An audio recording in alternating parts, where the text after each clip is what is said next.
that is a good thing. Lakini unajua saizi wanaume saizi, okay, wanaume wengi saizi what they do, wanafanya vitu sirini. Wewe uko hivi, wewe uko kwa nyumba, amekuacha kwa nyumba, kazini yako na mtu. Wasichana. Na mimi niko na swali. Kama uko na chaji, as in obvious kuna kitu unaweza kuwa umefanya kama mwanamke ikamfanya mpaka mwanamke kama sometimes pia. Hakuna. Mimi ni uniambie kama nimechi sikupenda sana bila ujiangalie. Uniambie. Kama nikugombana tunagombana na to solve, you tell me before you go and cheat. But pia kama mimi amekueleza na kama mimi amekueleza okay, but awaeleza anga watu. Can I present? Watu tu wanaelezanga. Acha ni present wanaume leo. Okay, I'm not supporting people who cheat. I'm not, or I cannot even like I don't. Okay, no, let me tell you this. I'm not supporting bad cheating, but I will tell you this. One thing, 2 or 3 things that will make a man to cheat. One, kama wewe haumpi amani kwa nyumba. Amani kwa nyumba inamaanisha everything. Amani tu. Wewe kila mara tu. You need to understand women are hivyo tu. Walizaliwa hivyo na lazima atakuwa na mdomo, lazima aongee. Lakini kuna sometimes watu wanabadu. Mwanamke ana ubadu, let me tell you something. Mwanamke tu anakuangana na mambo yake. Sijakata but hivyo naturally you can't change it. It's either uache kudate ama ukwe tu wewe kazi yako ni mechi tu.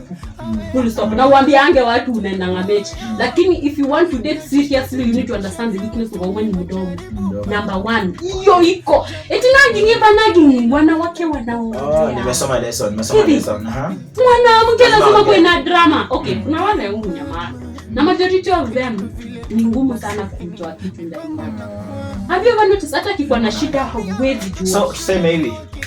Mwanaume kama umekuwa na mpenzi wako ama mke wako alikuwa kila mara ako sawa na kuogelesha, anakasirika, mbona unapiga simu, mbona sijui ushiki simu yangu kila mara, mbona sijui nimepiga, umekuwa wapi? That is the best wife material. Na siku unaona ananyamaza, umeachwa. Hauna mtu. Wewe unaishi lakini mtu hayuko. Hapo tu. Yes, by the way, dramatic women, it's easy to know them when they are cheating. Number 1. Na kama bado dramatic women, maybe niende ni cheat, nitakuja sina story. Mimi kitu nitakwambia. Nitarudi hapa. Huko chini kabisa. Because I will not have a story to tell. Hakuna kitu nitafanya. Na hiyo siku I will be 100% a very good woman. The day I've cheated, hauwezi jua. Hata wewe utasema, bibi yangu amebadilika wapi? Yaani nimekucheat. It's easy to know when they are cheated. It's easy to know when they are telling a lie. Hebu niambia watu wangu kitu. Watu wangu, hebu sikiza hapa hivi. Wewe mwanaume, naongelea wanaume. Naongelea wanaume. Mimi niko pande zote. Naongelea wanaume. Wanaume iko hivi. Never argue with the ladies. Ukiona mke wako ama mpenzi wako ameinua sauti, anakereka maneno kabisa, acha apige kelele yake. Mwache. Wewe funga mdomo. Usijaribu kubeba mdomo. Kwa sababu ukibeba mdomo itakuwa sasa yeye inabidi anyamaze. Mimi sasa wewe ndio mwanamke. Kunyamaza hapo itakuwa vote ni kuvute. But no, itakuwa ndio mwanamke. Mwanaume atakuwa amekuwa mwanamke sasa. Mwanamke kwanza, kuna mwanaume ameanza raise voice anapiga kelele, si ananyamaza. Hata utaongea. Bas, thank you. Sasa nani mwanamke hapo? Sasa mwanaume mwenye unagombanisha mke wako na mkelelesha, wewe umekuwa mwanamke wa gomba. Umekuwa mwanamke umekuwa mwanamke wa gomba. Sipendi kusema hiki. Sipendi. Because there are some people who are seeing it na watanijudge. Watakuchaji. Mwanamke punishment ni kwa kitanda. Mnisikie na mnisikie vizuri, si kwa mdomo au mkono. Hapana. Hawezi kusikia. Okay. Sasa nigonga leo, kesho ukifanya makosa niunganisha, ndio maana ulinigonga jana. Ukinipigia kelele leo, ukikosa kushika simu yangu, ndio maana ulikosa kushika simu yangu. Nitakuwa ni unganisha kila kitu. Maana ya mwisho tunapomalizia, maana ya mwisho tu 1 minute. Lakini chenye mimi naweza sema overall, before you engage in a relationship, make sure up here you are mature. Yeah, you are mature and you handle anything that comes your way. Na lazima uje kusolve mashida. Unasolve kuliko zako. Hapo juu unabeba. Na mwanaume ukiingia kwa relationship, jua wewe ndio kuna akili. Mwanamke anapoteza akili kwa moment ameingia kwa relationship. Utabeba akili mbi. Tuambia watu kitu. Wanaume Wewe ukianza sijui kusema mke wangu ako hivi, mke wangu unaenda unaambia mama yako weakness ya mke wako, you are very wrong. You are not matured. Mwanaume leo sitawashikia nguo tafadhali. Ukibeba midomo ukipelekea maneno ya mke wako weakness yake kwa mama, you are creating enmity. Yes. These people are forget, hawasahau. We don't. Hawasahau kitu. Mimi siwezi sahau kwanza. Kwanza mimi let me tell you something. Wanawake who want to be in a serious relationship, don't look for a man who loves a mother that much.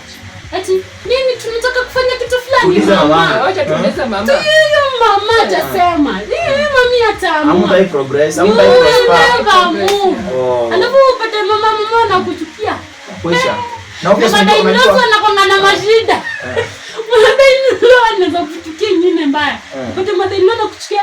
Then jamaa anapenda mama. So everything ni mami. Mama atasema. For information, mwanaume ambaye unaegeza sana. By the way, tumekuwa tunasema kwamba hao watu wa kike waliumbwa hivyo, hawasahau kitu. Wewe ukiambia mamako kuhusu weakness ya mke wako na dada zako, hao watu hawatawahi sahau. Kuna siku utaanza kuambia mke wangu ni mzuri, wao anafanya hivi, amenisaidia hapa na hapa. Watakuwa wanakumbuka tu hayo mabaya uliowaambia, hawasahau kitu. So ukitaka uishi na amani na mke wako, wewe ensure kwamba maneno yako solve. Umeambiwa hapa, umesikia?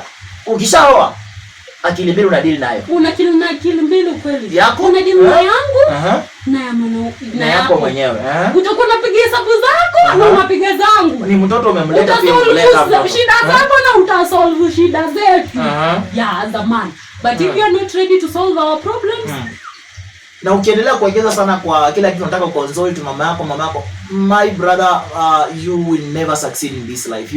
You will never. Because mom will decide on this. Mom will decide on that. Mom, I want to do this and this. Mom will decide. Na nyinyi wadogo tu mnajua hizo vitu. But what I can say above all, ni wanaambianga mtu, if you are not ready for anything, always take your time. Thank you. Always take your time. Mpaka ifike mahali ujue enyewe, I'm ready to take care of somebody's child and I'm ready to be someone's wife. I'm ready to be ama wewe uwe someone's husband. Ukijua hapa hauko ready, wachana tu naye kwanza. Mimi nasemanga better nini wewe mwenyewe. Yeah, you culture yourself first before you engage into something. Because that something is either it will last into lifetime ama it will be a distraction of your life full time. Unaona? So if you're not ready for anything, tuliza body, take your time. Usirush because unaona mtu mwingine amefanya. Unaona? Na unajua kitu by the way, relationship ni ule msee labda those people wameoa. Wewe kama umeoa, sana wanaume. Kama umeoa, avoid hao vijana wenye hawajaoa. Hapo sasa. Avoid. Kwanza ukipatana na mimi. Because atakueleza imagine wewe umeoa, uko na mke wako, uko na watoto. Instead of kufikiria venye unafaa make your family proud, wa explore, wakuwe na maisha mazuri, ataanza kuambia nilikuwa jana na huku, nikakuwa na huku. So kale kaaji katakuingia na utajikuta pia umeanza kucheat mke wako, which is very wrong. Na hutawahi endelea because temptation zinaingia. Iko real. Hata wale wanasemanga when you engage in a relationship, always avoid kitu inaitwa third party. Sure. That party is either inaweza vunja ama inaweza jenga. Na the probability iko high ya kuvunja vizuri sana. So when you engage in a relationship, tukikosana asubuhi tukikosana tuseme asubuhi. Before turudi kwa hiyo kitanda, keti hapo to solve issues. Imalizike. Tukiingia huko ndani is another chapter. Kesho asubuhi we think of something else. Solve daily. Usibebe leo mpeleke kesho ama kwenye mnaenda. Kama leo mmekosana mmenyamaza, jioni solve. Hapa tukimaliza kushiba tuishie hapa. Ukiingia kwa relationship, if you don't have a solving heart, you will never prosper. Kwa sababu lazima usolve. Unalazima shida uko nazo mseni kidogo. Zenye sasa kwa relationship ni mingi. Na lazima zote zisolvike by the way. But pia ladies mkoonyesha heshima, mko na heshima kwa ndoa. Tuko na heshima. Mko na heshima. Wanawake wanakuanga na heshima kuliko wanaume. But kuna wale wanawake ambao unakuta anajiambia hata mimi nilisoma, I have my money. What can you tell? Kweli. Kuna some people they tell. Uongo kweli. No, you know. And a woman cannot speak like that kama hujafanya kitu mbaya. Believe you me not. But lazima kuna kitu umefanya kutrigger hiyo side. Okay. Maybe you have money na unamringia na kwambia do this you want to do this you don't want to do. Bas pia yeye anakuambia pia mimi nilisoma and have a degree in this. Ningeenda nitafute kazi nifanye, ni wewe umeniweka hapa kama baby mama. Okay, so ina maana kwamba lazima wanaume waanze ndipo sasa hayo maneno yatamko. Hayakuji bure. How can I start telling you that pia mimi nimesoma pia nini kama hakuna kitu umesema. Okay. You need to trigger me ndio niongee. Napata by the way, very right. So I feel like we reach at the end of this show. So nawashukuru sana by the way guys, thank you so much. I would like, we want to say something. We shall meet by the way, tutamit, but kindly please follow us, subscribe, leave a comment. Ndio tumeanza to support so that tufike mahali. Vitu nyingi zinakuja, tutashare. Thank you and bye bye. Can you tell them bye? Bye.